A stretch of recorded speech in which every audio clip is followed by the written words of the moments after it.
I am thrilled to have my bestie here back in town. Adrienne Braswell is a singer-songwriter hailing mostly from Taos and Texas and Colorado. Her musical styles range widely. And she was the co-creator and performer in the smash hit revue The Cow Patties, touring nationally for 4 years. And she has both of her amazing CDs that I sing all over. They're back there, Great Big Yellow Sunflower and Blue Door, that you should absolutely get as you are departing. And also tonight, they'll be here tonight at 7 o'clock when we'll be singing together with our buddy Melanie. Please welcome Adrienne Braswell. So I'm wondering if I should use the microphone, or can you hear me? No, Well, you have to for Zoom. Yeah, Zoom needs help. Zoom So, needs you. yeah. Me, oh, it's the quick Right. zoomers. Okay. Yeah, Janice, you're just to This hear is for you. you too. Hi, Jen. Zoomers. Hi, everyone. Well, all right. Kind of want to stand, but then I always feel like I'm a motivational speaker. Yeah. You kind of are, hon. Well, I'm going to try standing and see how that feels with a microphone. Sing with standing in a microphone. Yeah. Talk. Okay. Yeah, okay, that's good. Hello. So it's, it's Palm Sunday. Did we know that? Yes. I did not know that. And so if I had known that, maybe I would have come up with a different theme. But so my theme today is not about Palm Sunday, but just quickly, we'll speed through Palm Sunday. Jesus entered Jerusalem on a donkey in great humility. He needed no authority. He needed not to have power over anybody. He did not need to be crowned. He did not need to be called the King of the Jews. Unlike someone else that we protested yesterday. He would have loved the protest yesterday. He would have been there. On his donkey. On his donkey. He would have been there. Hold up a sign. They laid palms before him. Kind of like the signs. If it had been us, it would have been sage. We would have had our feathers and our sage, right? Palms were abundant in Jerusalem, so that's what they were using to honor this great teacher who came in to Jerusalem humbly. And then he did the Last Supper. He knew something was up. It was the Last Supper. He said, we got to break bread. This is the last time you're going to see me. He was feeling it. He knew. Then he went into the Garden of Gethsemane.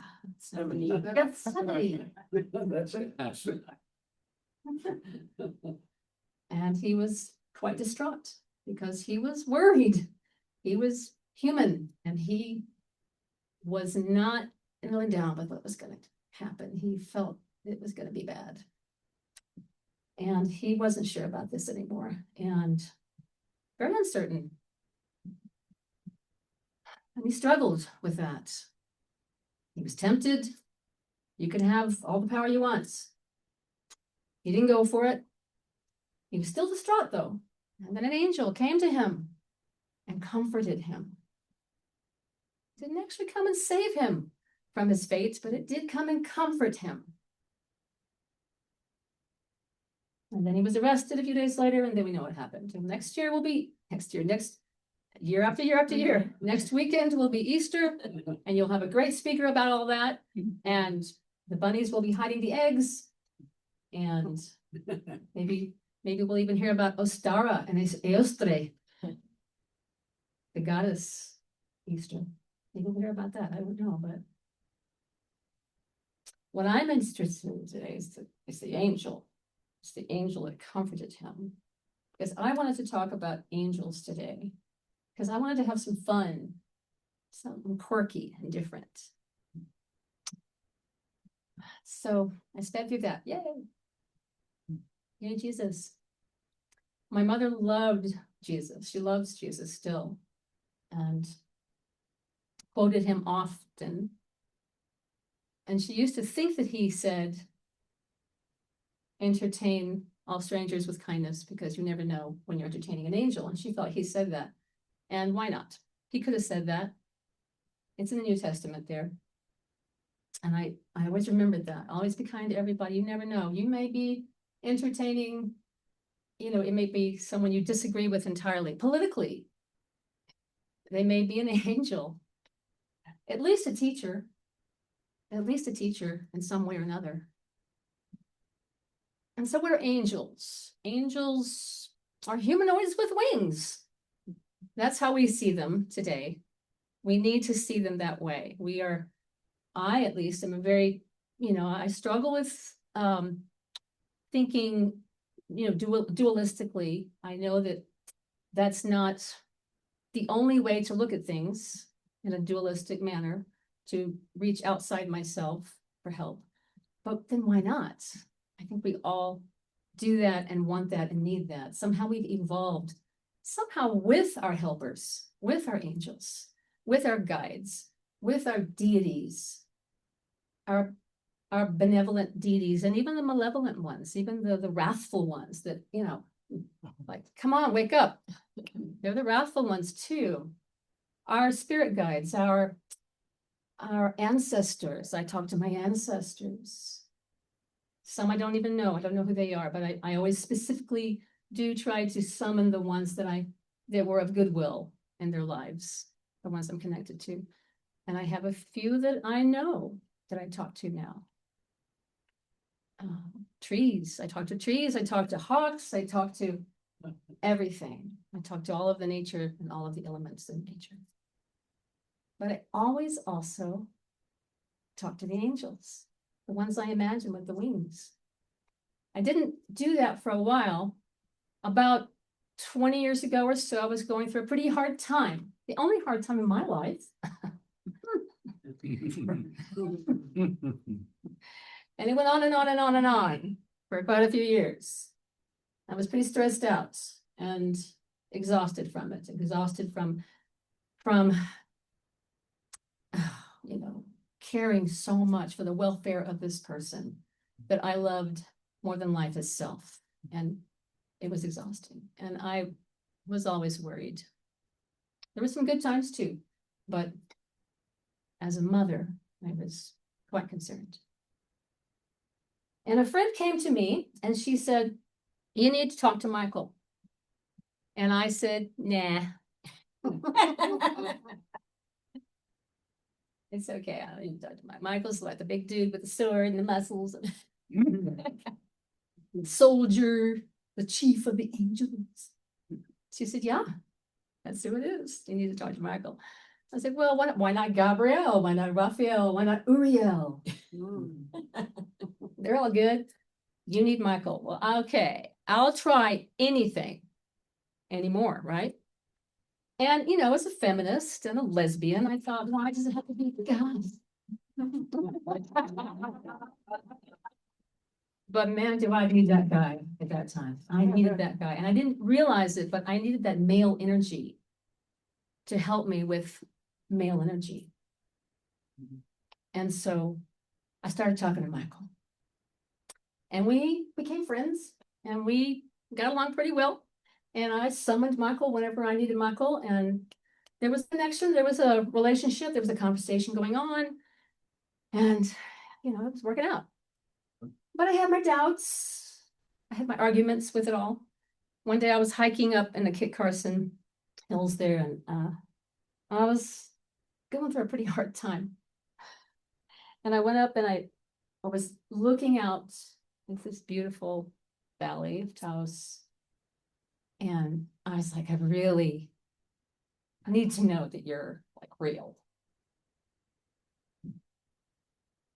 And all of a sudden, I felt this being, this big behind me. And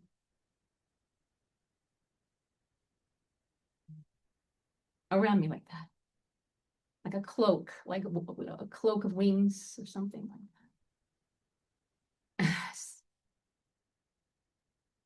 Okay. Okay. You're real. And then it dissipated. I'm like, why do you always have to do that? It's like, just stick around a little longer. Show your face. I'm pretty argumentative. And I think Michael actually kind of didn't mind that. Michael, Michael's a strong warrior, so you know what, you can't handle me. We had a relationship, Went down, that worked out for a few more years. Kept it going with Michael. And then one day I did lose my son. He departed. Now, that was 10 years ago, going on 11, which is why I can kind of talk about this with you today. It's not like I felt betrayed. It's not like I was angry. I was a little angry. This part of grief is anger. There's many layers of anger that happen. Surely that happens too. And you want to blame somebody. It's like, yeah, I'll blame Angel. That came up a little bit, but not so much. What really was going on was that I was just, I just felt like, well, okay, that's over. You did your job and I did mine, and we don't really have a relationship anymore. So I just stopped talking to him. I just really stopped. And I went through what I had to go through, and grief, teachings, love, building myself up in this life of ours, discovering my joy over and over and over again, helping my grandchildren, now raising them up, now my mother, and taking care of myself the best I could. Always working on taking care of myself, keeping my relationships going with my partner, keeping it going, keeping it going.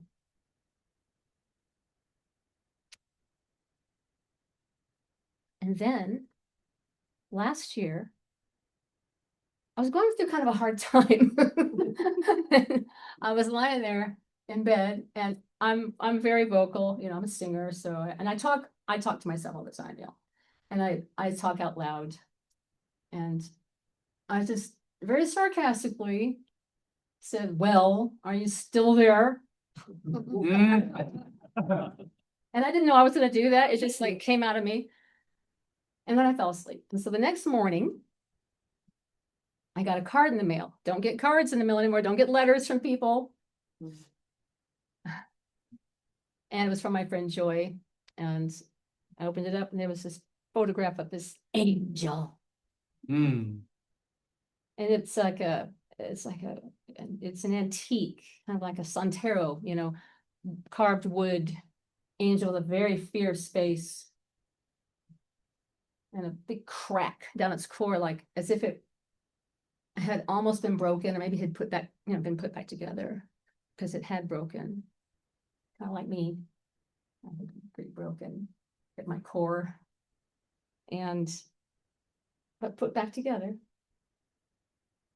And so that's my angel story. But I discovered something, a new element in this story. I've told it many times to people, and while I was telling it to myself yesterday, I discovered an element that I hadn't before. And that's why it's good to tell our stories.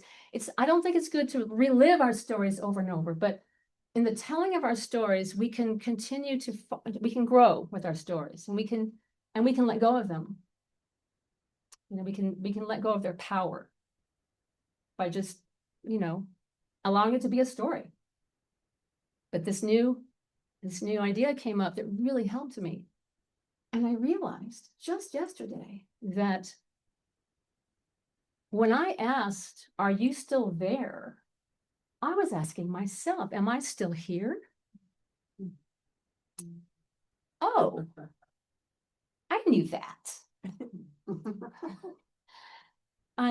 And I answered, yes, I'm still here. I am still here. And Michael has always been here,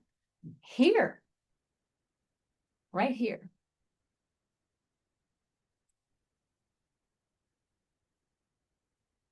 And I realized that strength, that big dude is in me. And, I've come through the fire, and I still have my joy, and I still have the love of my communities, many communities actually, being the gypsy I am, but they're all connected. I'm gonna tell you a really quick story. Now that could be the end of that, but I want to tell you a really quick story of an angel. I have a friend who's an actual angel. Her name is Michonne, and she is an angel in flesh. And she is like the sweetest, most positive person I've ever known. She's been through hell, and she's the sweetest, most positive person I've ever known. She's bright. And she's one of those people that I want to, that you want to emulate. We do that with our friends and people that we meet. If sometimes just a stranger we meet, it's of good quality. I want to emulate that. That's how we help each other. We teach each other these things, right? When I was first getting to know Michonne, it was in our early 30s, very long time ago. And she said to me one day, and she was a wild child. She was a go-go dancer in Japan in a cage. She was a wild girl. And she said to me one day, I know what I want to be when I grow up. I said, what? I want to be an angel. And I was like, well, that's cool. That's sweet. That's fine. Okay, good. She said, no, I aspire to be an angel. Okay, and I'm going to tell you what, this woman has succeeded. She was sweet then, but she's definitely an angel now. There are friends, there are strangers we meet. You never know when you're going to entertain an angel. And really quickly, I'll cram in one more little story. I have two. If you tell one about me or the one about Mitch. You have plenty of time. Okay, I'll tell the Mitch story. But there's so many. I want to see a show of hands. Who has an angel story? Come on. 1, 2, 3. Spirit guide stories where you feel like something has helped you. Anything at all. It doesn't have to be with wings. It doesn't have to be anything at all. The ancestors, you felt them. Anything at all. Yeah, we all have it. Yeah. So we have a mutual friend here in Taos from years ago, Mitch, who a fellow musician who, like all musicians, had to have 3 jobs. And he was working at the time at the old Allsup's south of town doing the graveyard shift. I know. Okay.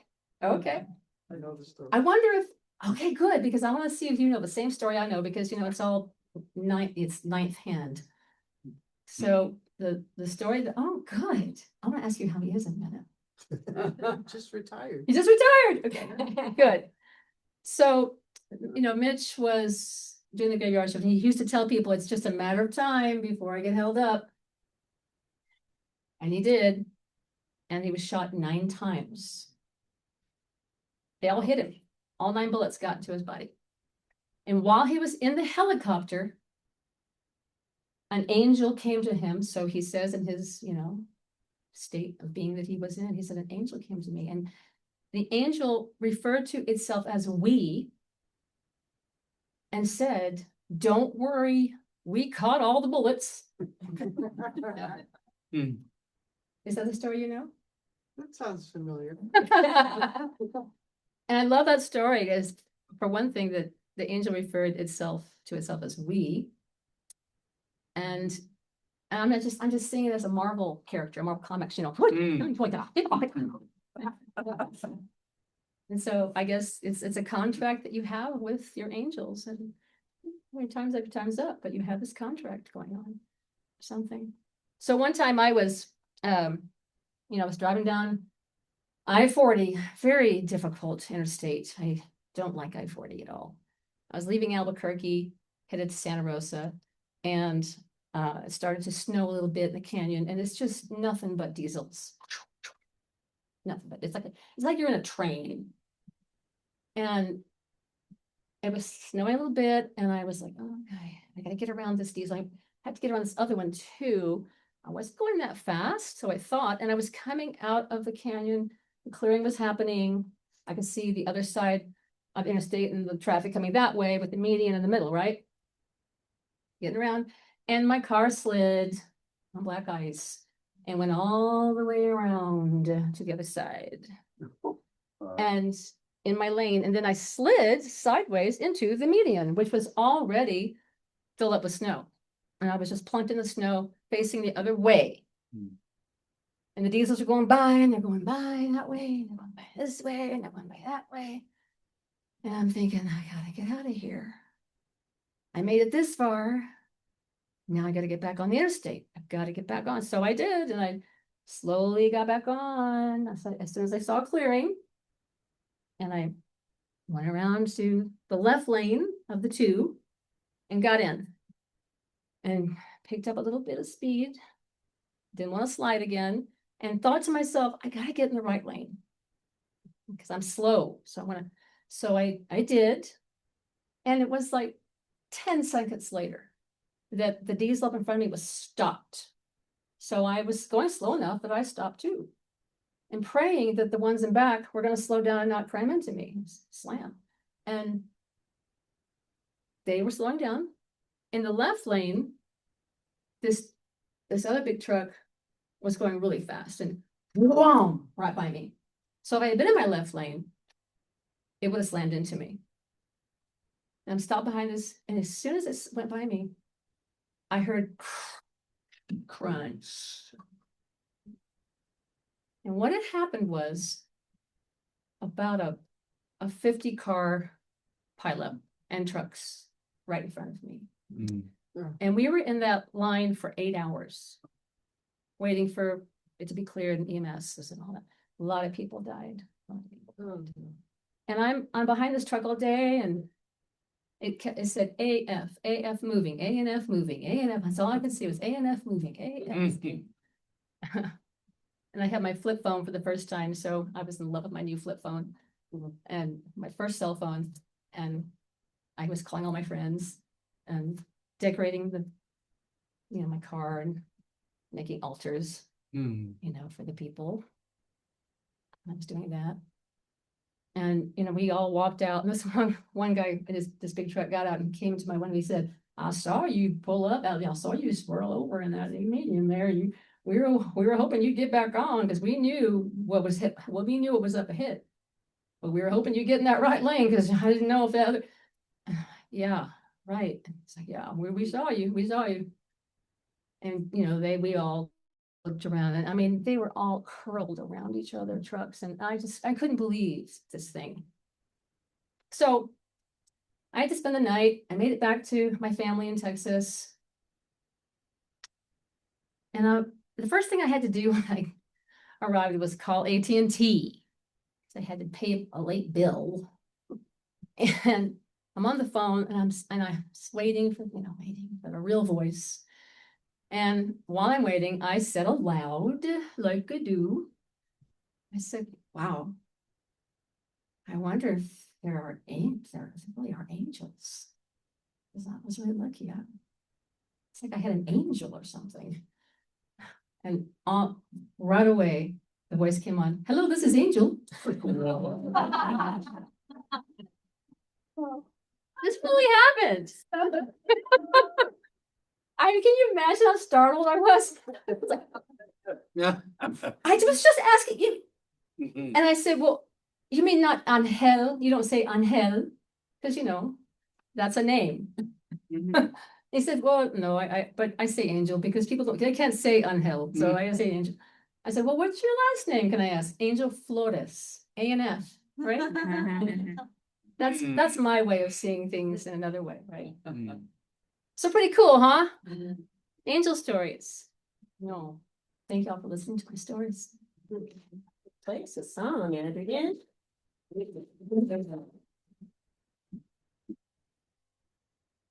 I believe in angels, I do. Keep trying to be convinced. Keep trying to tell me. I got it.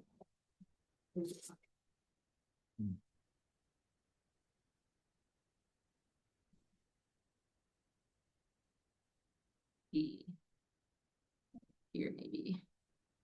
Just one little song for you before I go.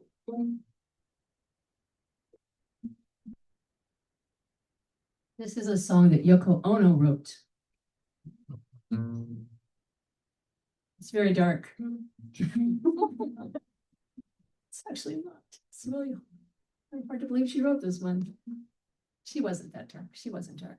She's the one that, John Lennon fell in love with her because of her art installation that you probably all know about, that was up on the ceiling and he had to climb the ladder, and it was a teeny little word up there. And he had to really look at it, and it said yes. I am your angel. I'll give you everything in my magic power. So make a wish, and I'll let it come true for you. Tra la la la la la la. I'm in your pocket. I'm in your locket. And it feels so good in there. Oh, every time you make a wish, and let it come true for you. Tra la la la la la la. We believe in houses built in the sky and love that lifts us so high. We believe in the moon shines over our shoulders and brings our shadows together.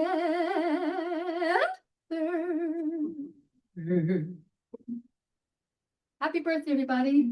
I didn't hear any birthdays today, but we have a birthday every single day because we wake up renewed, resurrected. So happy birthday, everybody. I'm your angel. I'll give you everything in my magic power. So make a wish and let it come true for you. Tra la la la la la la la la la la la la la la la la la la.